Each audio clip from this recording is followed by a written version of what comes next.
कक्षा 9 में कृष्ण फाइनली आपका यहाँ वैसा हिंदी का वार्षिक परीक्षा पे हो चुका और साथ ही जो इनके आंसर है वो हम बताने वाले हैं। तो आपको अपने सही आंसर मिला लेने, ठीक है।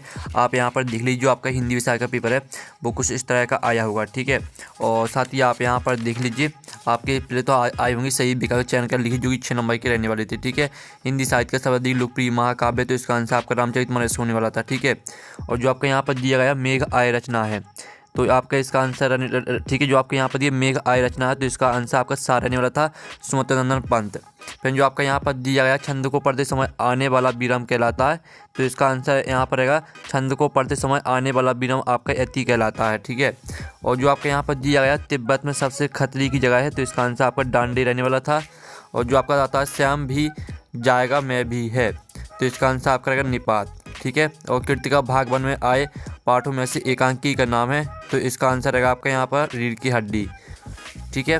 आप चलिए आपके यहाँ पर आते हैं रिक्त स्थान की पूर्ति कर लिखी, जो कि 6 नंबर के रहेंगे। तो पहला था कैदी और कुलत दोनों ही गुलाम देश की वासी हैं। और संचयी भावों की संख्या आपकी 33 है।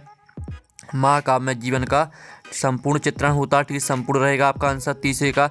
चौथा आता लेखक महादेव वर्मा के बाबा फारसी और, ठीक है, उर्दू भाषा के जानकार थे, तो आपका इसका आंसर उर्दू हो जाएगा। फिर 5वां आता उपहास शब्द में डॉट डॉट उपसर्ग है, तो इसमें आपका उप हो जाएगा।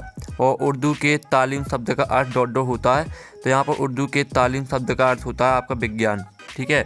इस तरह से आपके रहेंगे रेगिस्तान। अब आता प्रश्न 3 निम्नलिखित कथनों की समझ सत्य लिखिए, जो कि 6 नंबर के रहेंगे। पहला था ईश्वर काबा कैलाश में मिल सकता है, तो यहाँ पर आपका सत्य रहेगा, ठीक है। दूसरा आपका आता है संकट सागर में रूपक अलंकार है, तो ये आपका यहाँ पर हो जाएगा क्या स्टूडेंट, आपका यह भी सत्य रहेगा।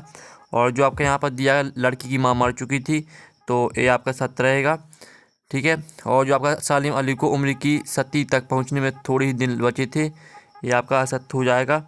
और जो आपका यहाँ पर दिया है उत्थान का विलोम उन्नति है, ठीक है, उत्थान का विलोम उन्नति है, तो आपका यहाँ पर यह सत्य रहेगा। और जो आपका यहाँ पर दिया रामस्वरूप है, ठीक है, दकिया नूसी ख्यालातों के थे, तो ये आपका सत्य हो जाएगा, ठीक है। अब चलिए आपका यहाँ पर देख लेते हैं प्रश्न चाहता सही जोड़ी के मिलान कर लिखी, जो कि 6 नंबर के रहेंगे। इस्तेमाल में दी सही जोड़ी पहले आती सूफी संत, तो सूफी संत आपके हो जाएंगे, ठीक है, जायसी। और मुक्तक काव्य को आपको मैच कर देना किससे, ठीक है, इसको हम बाद में मैच कर लेंगे। बुद्धिहीन प्राणी आपका हो जाएगा गधा, ठीक है, तीसरी। और भूमि आपकी धरा हो जाएगी, ठीक है। और सोफा लोटा डिबिया ये आपके देशा शब्द हो जाएंगे 5वीं, ठीक है। और कर्नाटक का छोटा कस्बा, इसको बागलकोट से मैच कर देना है। और जो आपके यहाँ पर दिया मुक्तक काव्य, तो इसको कबीर की दोहे से मैच कर देना है, ठीक है। इस तरह से आपकी सही जोड़ी कंप्लीट हो जाती हैं। अब चलिए आपका यहाँ पर नेक्स्ट क्वेश्चन देख लेते हैं। तो आपके आते हैं एक सदबाक मुद्दा, ठीक है। तो आता कवित्री ललगद्दे का घर जाने की चाह से क्या तात्पर्य है।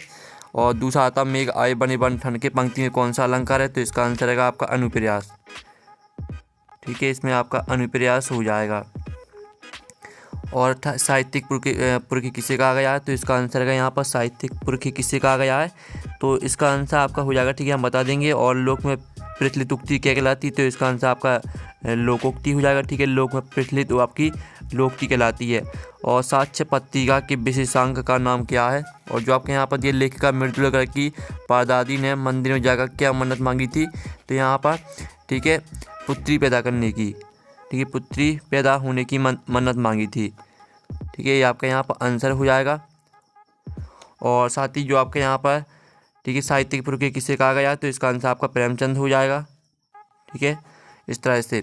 और साथ ही आप यहाँ पर देख लीजिए, आपका यहाँ पर भक्ति काल की आपको 2 विशेषताएं लिखनी थी, प्रगतिवाद की 2 विशेषता आपको लिखनी थी। और साथ ही आपको स्वतंत्र पंत और सर्वसल दयाल सक्सेना दोनों में से आपको किसी एक पर काव्य विशेषता लिखनी थी, दुरचना भावपक्ष, ठीक है। फिर जो आपका यहाँ पर दिया अरहर और सना के खेत कभी स्वतंत्र पंत को कैसे दिखाई देते हैं। अथवा आता कोयल की कुकू सुनकर कभी माखन चतुर्वेदी क्या प्रतिक्रिया थी। और आपका 9वां प्रश्न आता है, तो 9वां प्रश्न देख लीजिए, इस तरह से आपके प्रश्न आए होंगे। मात्रिक छंद किसे कहते, किसी एक मात्रिक छंद का नाम लिखना था आपको। अथवा आता काव्य किसे कहते, उनके भेदों के नाम लिखिए। अनुप्रास अलंकार की परिभाषा सावधान से लिखी, हास्य रस की परिभाषा सावधान से लिखी। इस तरह से आपका पेपर आया होगा, ठीक है, आप इसका स्क्रीनशॉट ले सकते हैं, ठीक है, इस तरह से आपका पेपर आया होगा। और साथ ही आप यहाँ पर देख लीजिए, ठीक है। और जो आपके यहाँ पर संस्कृत विषय का पेपर होने वाला, तो वो नेक्स्ट वीडियो में आने वाला आपका संस्कृत विषय का पेपर, तो आप चैनल को सब्सक्राइब करके रख लीजिए। हम नेक्स्ट वीडियो में मिलते हैं आपके संस्कृत विषय के पेपर के साथ। जब तक के लिए थैंक्स फॉर वॉचिंग।